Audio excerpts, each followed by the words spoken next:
This time I need to say what I feel out loud. My darling Sophia, I just want you to know that this time will be different. I swear to you. The first time we got married, I didn't even know what the words meant.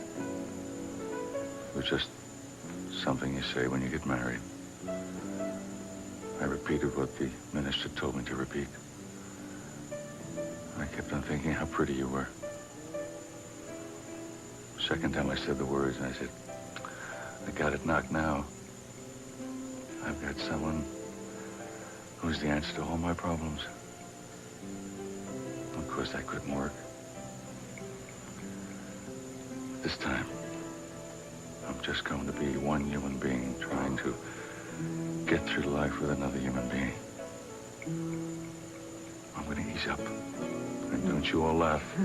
I'm going to roll with the punches. I'm going to appreciate that I get to live with someone like you.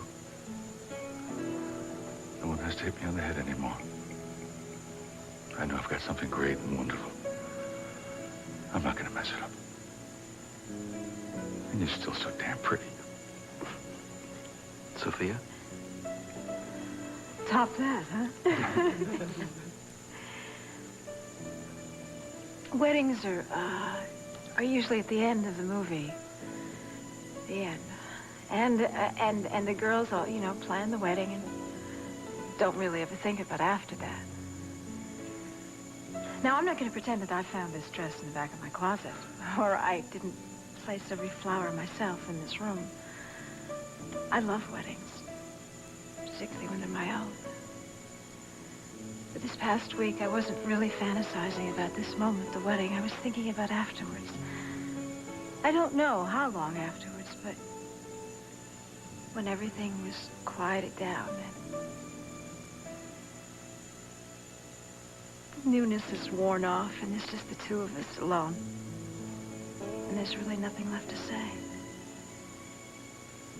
And I was thinking about how happy we'd be then. Thank you very much for asking me to marry you. I love you.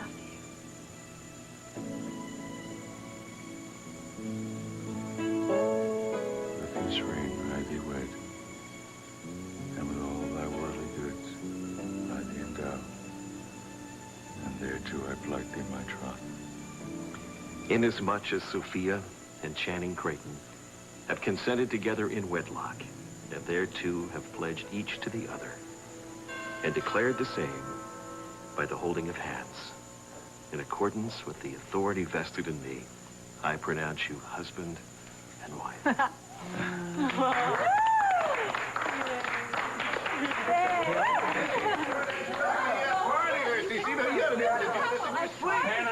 Timmons, get the hell out of here. I'll break your neck. I have a warrant. Eden, may I have this dance? What do you think you're doing? Well, somebody's got to put the cuffs on. What the hell are the grounds? You had nothing an hour ago. You can't walk in here and throw around accusations. These are not random accusations, Mrs. Capo. I have proof. Since when? Well, that's for me to know and you to find out. Daddy! To see? No! Do that! No! Do that! Get her the hell out of here. Cruz, don't let anyone take Don't her. put your hands on her. This is a mistake. She'll be back in a few Cruz, minutes. let them take her. So I got it. Where are you? There you are. What are you doing? Who's left in the house besides us tonight? Oh, now that you mention it, Cassie is out of town on business, and I understand that you gave Rosa and the rest of the staff the night off. Well, then I guess it's just you and me, kid. Yeah? Mm-hmm. What'd you have in mind? First of all, aren't you a little warm in that heavy robe? I'm getting hotter by the minute. Do you remember the first time that we made love in front of a fireplace? Pebble Creek, the night we conceived Eden, you said to me, I want a baby. I want to make a baby girl. How did you know it was going to be a girl? I was imaging Imaging. Isn't that what they call it I now? think so. I already knew we had 2 boys in the family, so I thought if I imagined hard enough, I might be able to dote on an exquisite miniature of you. And I imagined so hard that Eden was born. You never told me that. Well, I'd give you all my secrets. I wouldn't do that. You'd get bored with me.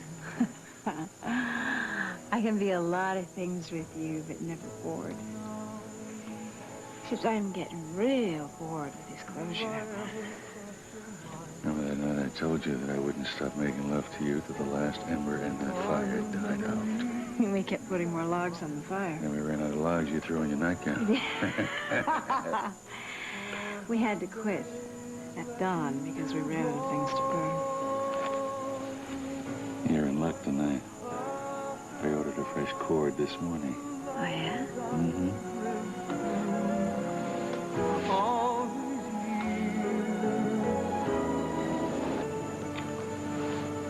Something tells me your negligee will not end up in the fire tonight. We're made for each other. Do you know that? You got that right. Yeah. Because I can't quit thinking. I can't turn my mind off. I can't quit thinking about Eden and what's troubling her. I'm sorry.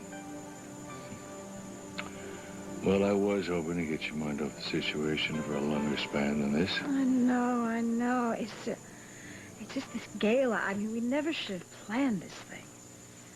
But Cruz seems to feel that if he sets a trap and catches this robber, that it's going to be a clue to what's bothering Eden. I don't know whether I think that's right or not. I do feel that all this focus on the Armante tiara it's just too much for her. Honey, you can't get out of the gala now. I know. It's just that she has not lowered her guard at all with me. It's like when I talk to her, she's on the other side of a piece of glass. I mean, I can't get through to her anymore. There's our girl with this glass between us. I've seen less of it than you have, but I am picking up on it now. I know that I am the problem. And I don't know the solution. I need your help.